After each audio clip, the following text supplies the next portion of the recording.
Bienvenue aux makers et graphistes en herbe. On va voir aujourd'hui un nouveau tutoriel sur Adobe Photoshop et on va travailler les effets d'étirement. Alors, les effets d'étirement, c'est ce que vous voyez ici en fait. C'est tout simplement une zone sélectionnée dans le personnage qui a été étirée et qui permet de créer une trace, une traînée, pour créer une forme dynamique ou tout simplement illustrer un geste. Ça peut être parfait pour un danseur ou n'importe quel, je dirais, corps humain en mouvement. Voilà. Alors, ici on voit qu'il y a deux traces, il y en a une qui est ici pour créer un peu de profondeur, voilà, hein, avec un petit masque, et ensuite une deuxième qui est ici, voilà. Alors, on va donc voir comment réaliser ça. Alors première chose, pourquoi je suis sur un format carré, puisque quand je vais choisir en fait les coordonnées polaires, si je suis sur un format rectangulaire, je vais avoir un ovale. Donc du coup j'ai travaillé à partir d'un format carré. Ici, on va donc utiliser un format qui est donc rectangulaire. Ah, pourquoi il ne veut pas? Si, c'est bon. Voilà, donc c'est une photo que j'ai prise sur Unsplash, libre de droit. Donc ici on a le personnage en mouvement, d'accord. Eh bien on va déjà commencer par faire sa sélection. Donc la sélection on peut la faire très simplement, je dirais au lasso, comme ceci, hop, tac, on peut faire un petit détourage, hop. Bon après avec les outils automatiques de Photoshop ça peut aller plus vite. Ah, il y en a qui ont décidé de jouer de la perceuse pendant le tuto, c'est sympa. Voilà. On va utiliser donc le masque et ensuite on va pouvoir tout simplement avec le pinceau venir terminer notre détourage. Hop, donc là je vais réutiliser ça, arrondinette, voilà, donc là on va venir comme ça peindre en noir. On vérifie bien que les couleurs ici sont réinitialisées. Vous faites pomme D, pomme X permettant, excusez-moi, tout simplement d'inverser les couleurs ici. Et D permet tout simplement voilà, de réinitialiser si vous aviez des couleurs, puisque ça va jouer sur la sélection. Donc pour ça, vous zoomez, voilà, comme ceci, hop, voilà, et vous venez travailler directement, vous voyez, en approchant votre personnage. Donc là, bien sûr, on peut jouer avec l'épaisseur de notre sélecteur, puisqu'il suffit de faire un clic droit ou d'être tout simplement au stylet, hein, de façon, donc le bouton du dessus, tac, et on va pouvoir jouer comme ça avec l'épaisseur. Après ici, vous voyez, il y a des options donc de flux, hein, on peut jouer comme ça en appuyant doucement, vous voyez, on va jouer avec le flux. Donc du coup, quand je vais approcher, je vais peut-être être plus léger, alors voyons voir ce que ça donne avec le masque. Voilà, la sélection est quand même faite, d'accord? Par contre, vous voyez que là, du coup, j'ai les couleurs réinitialisées. Alors, là, je vais donc continuer. Alors, qu'est-ce qui se passe, justement, quand j'ai approché ici? Vous voyez, je suis bien là. Hop, je reviens, voilà, ça a bien été sélectionné. En revanche, si j'ai tendance à faire un débord, comme ceci, don't panique, alors vous pouvez faire Z, hein, pomme Z directement, on CTRL Z, ou si vous faites un débord et que vous ne pouvez plus revenir en arrière, eh bien, on inverse ici les couleurs, et on vient tout simplement, ici, vous voyez, remettre du blanc, ça va désélectionner, voilà. Donc il n'y a pas de méthode meilleure qu'une autre pour le détourage. Moi j'aime bien celle-ci parce que ça me permet d'obtenir à chaque fois un rendu plutôt net. Donc n'hésitez pas à faire de même pour avoir un détourage propre. Je vous invite à utiliser, alors moi j'utilise pas forcément ici, vous voyez, le flux, je vais le désactiver et je vais le faire, vous voyez, plutôt en appuyant directement autour comme ceci. Alors si vous avez peur de déborder, effectivement ce qui est pas mal, c'est que du coup on a tendance à appuyer un peu moins sur la tablette et on a la main qui est un petit peu plus, je dirais, un petit peu plus solide, voilà, tout simplement. Un petit peu plus juste. Par contre, ça n'empêchera pas d'avoir un détourage qui sera nickel, vous voyez, hop, tac. Voilà. Alors, je vais donc lancer ce détourage, et on se retrouve dans quelques instants pour voir le résultat. Donc là, hop, allez, c'est parti, on y va. Bon, allez-y un peu à l'arrache, il n'y a pas de... N'hésitez pas, pareil, à prendre ici. N'hésitez pas à être plutôt vers l'intérieur ici, comme ça, légèrement. Ça vous évitera les petits pixels blancs désagréables à la fin. Voilà, moi je vais plutôt y aller comme ça. Et on va voir ce que ça va donner dans quelques instants. Je vous dis à tout de suite.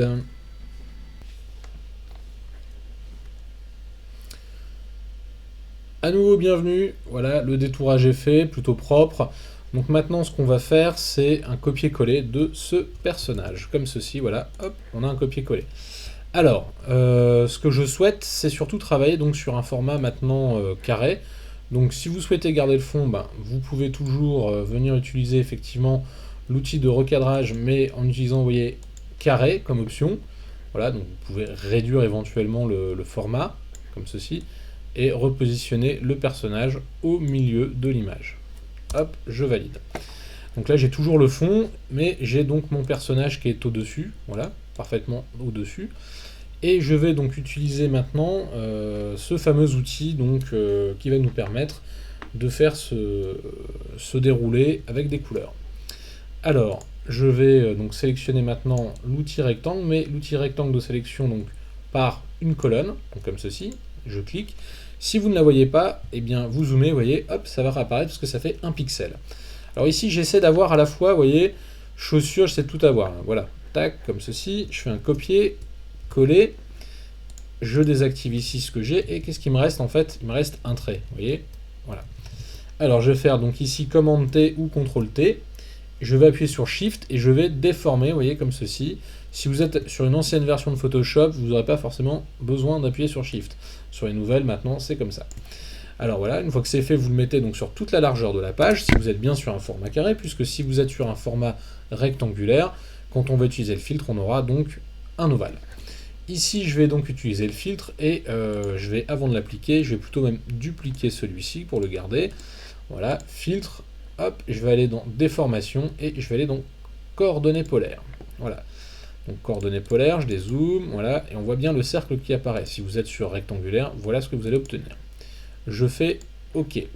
Donc maintenant, j'ai bien cet élément-là que je peux mettre en dessous de mon calque. Alors, ce que vous pouvez faire, c'est idem, un petit contrôle T de façon à réduire, voilà. Alors attention, si vous appuyez sur Shift, ça va déformer, je viens de le faire. Donc là, on n'a plus besoin d'appuyer sur Shift, le mot ici se fait naturellement. Et je vais venir repositionner, voilà, hop, mon cercle. Maintenant, ce que je vais faire, c'est que je veux cacher cette partie-là. Je vais donc ici aller dans Calque, masque de fusion, tout faire apparaître. Donc là, ici, ma palette est bien sûr noir et blanc. Donc là, je vais peindre en fait en noir ce que je ne veux pas voir. Donc là, je vais prendre, je vais agrandir, hop, et je vais donc venir gommer, hein, tout simplement, voilà, comme ceci. Alors vous pouvez, ici dans le doigt, moi je l'ai détouré, mais vous pouvez laisser du blanc si vous voulez. Hop, et je vais venir effacer comme ça. Je vais peut-être même venir effacer le reste de la jambe. Ouais, allez, hop, on efface tout. Hop, voilà. Tac. Donc là, du coup, je n'ai pas détruit mon cercle, hein, c'est un masque. Si je désactive le masque, on retrouve le cercle complet. Vous voyez, il est là. Voilà, donc là, j'ai donc l'effet de mouvement qui a été créé. Maintenant, on pourrait très bien en créer un autre de façon à jouer avec un mouvement. Donc c'est ce que j'ai fait ici et ça apporte un peu de profondeur. Voilà, c'est ce petit élément là. Alors je vous avoue, je ne sais plus où je l'ai pris. Donc là, ce que je vais faire, c'est que je vais donc retravailler donc un élément. Donc je retourne sur mon personnage. Ici, je vais prendre par exemple l'outil de rectangle plutôt. Je vais prendre, voilà, à côté. On va prendre cette zone là, tac, où il y a du rouge. Hop, je vais zoomer. On va bien vérifier. Vous voyez, je suis bien dessus. Donc là, ce que je vais faire, c'est que je vais faire un copier-coller à nouveau en vérifiant que vous êtes bien sur le bon calque. Hop, comme ceci. Sauf que, ici, regardez bien, le rouge se situe juste là. Donc, ce que je vais faire, eh bien, c'est que je vais plutôt supprimer ce que j'ai au-dessus. J'en ai pas vraiment besoin, là, tout ça. Je m'en fiche un peu. Et je vais supprimer, donc j'appuie sur Shift pour faire de la sélection. Et je vais supprimer ces parties-là. Voilà. Et je vais faire donc toujours ici, oui, Commande T et CTRL T. Et je vais donc agrandir en étirant. Donc là, vous voyez, j'ai donc ça qui est apparu. Éventuellement, ce que j'aimerais, c'est la partie basse ne me plaît pas, donc je vais la supprimer, voilà. Hop. Tac. Et ce que je vais faire maintenant, c'est que je vais lui appliquer ici, donc là, un masque. Donc je vais faire ici masque de fusion. Donc là, je vais faire tout apparaître, tout masquer, peu importe. Il faudra juste changer la couleur. Et je vais mettre un dégradé. Hop, comme ceci. Alors peut-être plus léger, donc ouais, non, on va aller quasiment jusqu'au bout, voilà. Hop là. Voilà, peut-être pas autant, ça me plaît pas trop. Hop là. Donc là maintenant, j'ai bien un masque de fusion qui cache en partie ça, ça va créer un petit effet de relief. Et je vais appliquer pareil la même chose. Hop, ah oui non, je peux pas. Il faut que je sois sur cette partie-là. Coordonnées polaires, hop là, voilà. Donc là, le masque en fait de fusion s'est adapté au fonctionnement de cet objet-ci. Alors ici, ce qui m'intéressait, c'était la partie rougeâtre. Donc du coup, je vais pouvoir la superposer. Donc moi, ce que je vais faire... Alors là, j'ai un petit filet, j'ai l'impression, je vais vérifier. Non, ça va. Donc ce que je vais faire, c'est que je vais peut-être même l'éclaircir. Alors déjà, ce que je vais me remettre en position.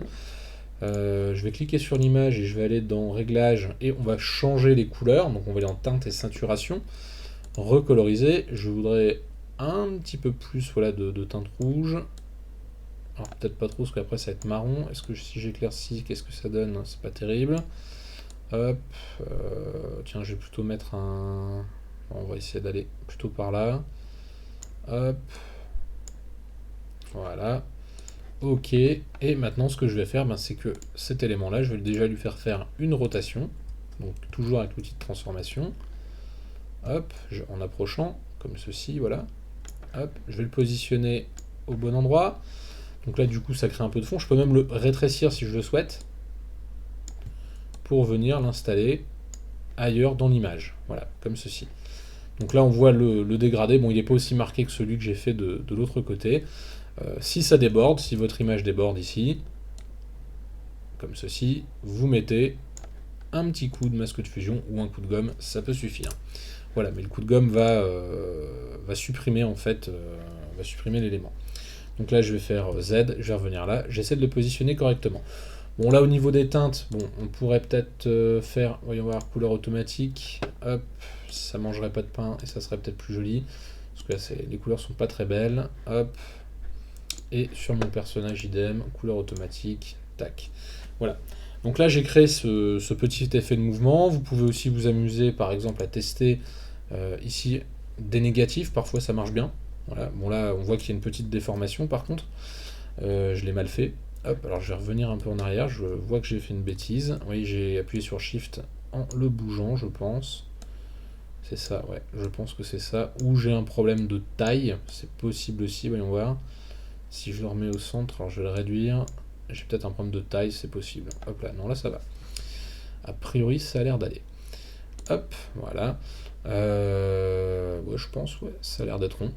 Hop, donc si je change ici, donc là, réglage négatif par exemple, enfin jouer vraiment avec tous les outils que vous avez dans Photoshop, ça va vous permettre de créer plein de petits effets qui vont être, je dirais, plutôt sympas.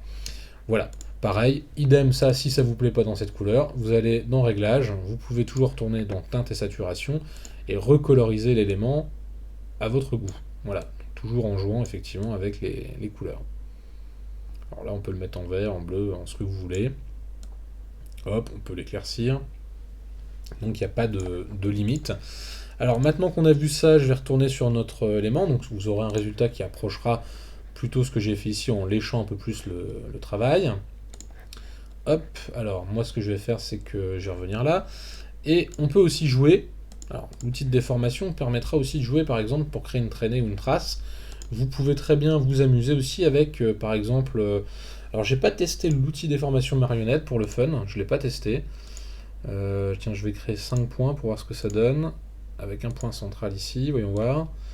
Ouais, non, ça va pas être génial. Ça va me faire un truc un peu ouf. Ouais, non, ça va pas être... pas forcément folichon. C'est pas la meilleure idée. Alors, du coup, on va utiliser transformation, déformation par exemple. Vous pouvez vous amuser, vous voyez, à distordre, enfin à tordre les éléments. Donc pour créer une traînée ou autre, ça peut être assez sympa. Bien sûr, après, vous pouvez mettre un coup de... Donc là, vous retournez l'image et la traînée, vous pouvez la raccorder après. Donc ça peut être quelque chose d'assez sympa pour créer, je sais pas moi, un surfeur ou une vague ou quelque chose qui va suivre le personnage plutôt que de tourner autour. Donc sur un danseur, ça marche aussi très bien. Voilà. Eh bien écoutez, j'espère que ce petit tutoriel sur donc l'outil qui permet de déformer, donc je le rappelle, qui est l'outil coordonnées polaires, donc qui va permettre de créer des étirements, j'espère que ça vous aura plu, et n'hésitez pas à consulter Kernel Design pour d'autres tutos, et je vous dis à très bientôt pour de nouveaux tutoriels sur Photoshop sur kerneldesign.net. Merci, à bientôt, abonnez-vous.